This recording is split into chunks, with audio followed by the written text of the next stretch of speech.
Cryptocurrency এখন ইরানের জীবনকাঠি। ইরানের বিরুদ্ধে ইসরায়েল যুক্তরাষ্ট্রের হামলা শুরুর পর ১ মাস পূর্ণ হতে চলল। শুরু থেকেই দুই শক্তিশালী রাষ্ট্রের বিমান হামলার জবাবে ইরান ড্রোন ক্ষেপণাস্ত্র ব্যবহার করেছে।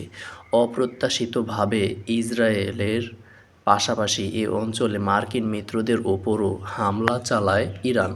অন্যদিকে পর্দার আড়ালে ঘটে যায় এক ডিজিটাল বিপ্লব। বেশ কয়েক বছর ধরেই আন্তর্জাতিক আর্থিক নিষেধাজ্ঞা এড়াতে ও নিজ সম্পদ সুরক্ষিত রাখতে বড় আকারের ডিজিটাল মুদ্রায় ঝুঁকছে ইরান। চলমান সংঘাতেও দেশের সাধারণ মানুষ ও শাসক গোষ্ঠী উভয়ের জন্যই জীবনকাঠি হয়েছে ক্রিপ্টোকারেন্সি। যুদ্ধের প্রথম দিন থেকেই ইরানে ক্রিপ্টোকারেন্সির লেনদেন বেড়েছে। বিশেষজ্ঞরা বলছেন মূলত দুই কারণে ইরানে ক্রিপ্টোকারেন্সির লেনদেন বেড়েছে। প্রথমত, দেশটির বিপ্লবী রক্ষী বাহিনীর সদস্যরা তাদের বিরুদ্ধে আরোপিত আন্তর্জাতিক আর্থিক নিষেধাজ্ঞা এড়াতে এই পথে গেছেন বলে তারা মত দেন।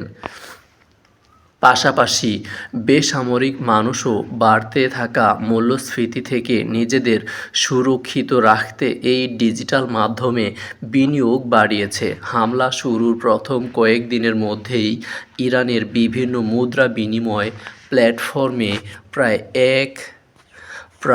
$1 কোটি মূল্যমানের ক্রিপ্টোকারেন্সির লেনদেন হয়। ২৮ ফেব্রুয়ারি থেকে ২ মার্চের মধ্যে এই ঘটনা ঘটেছে বলে জানিয়েছে ডেটা বিশ্লেষণ প্রতিষ্ঠান চেইনালিসিস। ৫ মার্চের মধ্যে এই তহবিলের ১/৩ বিদেশি এক্সচেঞ্জগুলোতে পৌঁছে যায়। এই বিপুল পরিমাণ লেনদেন এটাই প্রমাণ করে যে এর সঙ্গে শাসক গোষ্ঠী জড়িত। বিশেষজ্ঞরা বলেন, আরও নতুন বিধিনিষেধ ও সাইবার হামলার ভয়েও মানুষ এসব উদ্যোগ নিয়ে থাকতে পারে।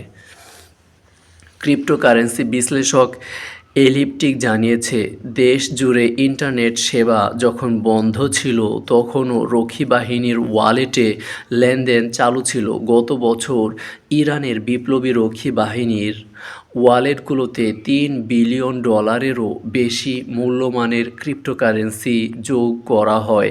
এটি দেশটির মোট ক্রিপ্টোকারেন্সি লেনদেনের অর্ধেকেরও বেশি। আন্তর্জাতিক বিধিনিষেধের কারণে দীর্ঘদিন ধরে ইরান প্রথাগত আন্তর্জাতিক ব্যাংকিং সেবা থেকে বঞ্চিত, যার ফলে তারা বিভিন্ন বিকল্প পন্থায় লেনদেন অব্যাহত রেখেছে। ক্রিপ্টোকারেন্সি তেমনই এক বিকল্প মাধ্যম।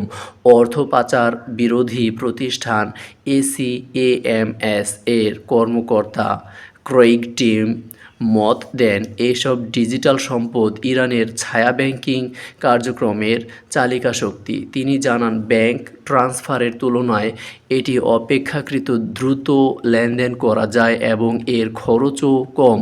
পাশাপাশি বৈশ্বিক নীতিমালার ঘাটতির কারণে এসব ডিজিটাল লেনদেনের উপর নজর রাখাও খুব একটা সহজ নয় বলে মত দেন টিম। বিপ্লবী রক্ষী বাহিনী ও ইরানের কেন্দ্রীয় ব্যাংক স্থিতিশীল ডিজিটাল মুদ্রাকে বেশি প্রাধান্য দেয়। এসব মুদ্রার মূল্যমান ডলারের বিপরীতে নির্ধারণ হয়। তবে বেসামরিক নাগরিকরা বিটকয়েনের মতো জনপ্রিয় মুদ্রায় ঝুঁকছে। এগুলো বিভিন্ন প্ল্যাটফর্ম থেকে খুব সহজেই ডলারে রূপান্তর করা যায় এবং ব্যক্তিগত ওয়ালেটেও সঞ্চিত রাখা যায়। উল্লেখ্য, ইরানে সরকার বিরোধী আন্দোলনের সময়ও অনেক মানুষ তাদের সঞ্চিত অর্থ শাসক গোষ্ঠীর নাগাল থেকে সরিয়ে রাখতে ক্রিপ্টোকারেন্সিতে বদলে নেয়। বিশ্লেষক মার্টিন মত দেন, একদিকে যেমন ইরানের রিয়াল মূল্যহীন হয়ে পড়ছে, অন্যদিকে দেশটির জনগণের জন্য জীবনকাঠি হিসেবে কাজ করছে ক্রিপ্টোকারেন্সি।